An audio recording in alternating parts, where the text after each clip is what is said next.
இனி one way டிராப்புக்கு சென்னை கேப்ஸ்ல கார் புக் பண்ணுங்க. தமிழகம் முழுவதும் குறைந்த வாடகைக்கு டிராவல் பண்ணுங்க. டிராப்புக்கு மட்டும் பே பண்ணுங்க. டவுன்லோட் தி ஆப் நவ.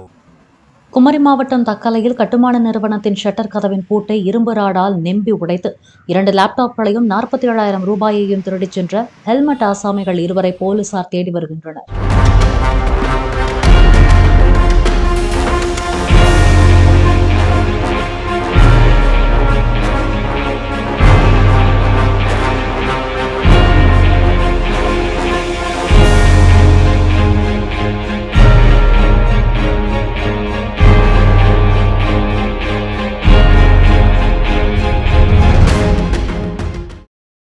இனி ஒன் வே டிராப்புக்கு சென்னை கேப்ஸ்ல கார் புக் பண்ணுங்க. தமிழகம் முழுவதும் குறைந்த வாடகைக்கு டிராவல் பண்ணுங்க. டிராப்புக்கு மட்டும் பே பண்ணுங்க. டவுன்லோட் தி ஆப் நவ.